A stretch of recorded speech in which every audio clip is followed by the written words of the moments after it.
20 ఏళ్ల యవ్వనంతో మిసమిసలాడిపోయే అమ్మాయి పక్కన కూర్చుంటే మగాడు తినగా ఎందుకుంటాడండి అజ్ఞానంగా? వాడు వయస్సు ఉండనిస్తుందా? వాడు ఏమైనా వశిష్ఠ మహర్షి, వామదేవ మహర్షి? మన అజ్ఞానమైన మాటలు ఏమైనా విదేశీ వ్యామోహానికి లోనై తప్పే ఉందండి, కలిసి చదువుకుంటే తప్పే ఉందండి, భయం పోతుందండి, బెరుకుతనం సిగ్గు బిడియం అన్నీ పోయాయి. బెరుకుతనం పోతే పర్వాలేదు, అసలు సిగ్గు పోయింది, బిడియం పోయింది, ఏమీ అన్నీ పోయాయి. ఎవరు ఏమీ చెప్పడానికి వీళ్ళు. తల్లి చెబితే తప్పు, తండ్రి చెబితే తప్పు. డాడీ నీకేం తెలియదు, మమ్మీ నీకేం తెలియదు.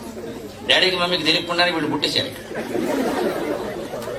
ఎవరు పెద్దవాళ్ళు ఏం చెప్పడానికి వీళ్ళే. మమ్మల్ని అయితే నోరు మూసుకోమని చెప్పేవారు. అప్పటి నుంచి కూర్చున్నావు, మరి ఇప్పటివరకు తెలవలేదు.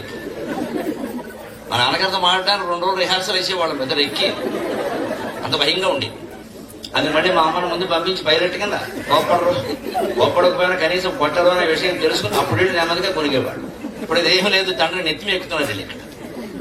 తండ్రి అంతకంటే గారాబం చేస్తాడు. ఇంకేమవుతుంది?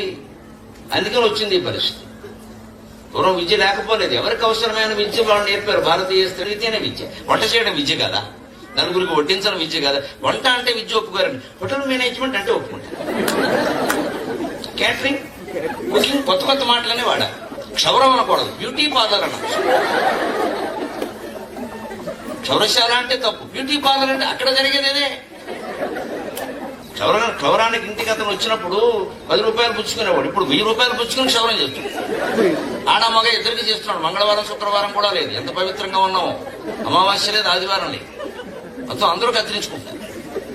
ఎక్కడ జడ కనపడితే అందమైన పద్యం చెబుదామని 10 ఏళ్ళు చూస్తున్నారు. జడ కనపడితే అన్ని కొత్తిమీర కట్టలే ఉన్నాయి.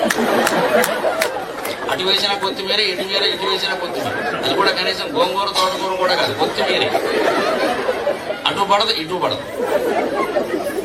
లేక నేను ఏడుస్తున్నాను, ఉండివాడు కత్తిరిస్తున్నాడు. ఉండి దరిద్రం అంటారు ఇదే. లేక దరిద్రం లేదా పర్వాలేదు, ఉండి దరిద్రం.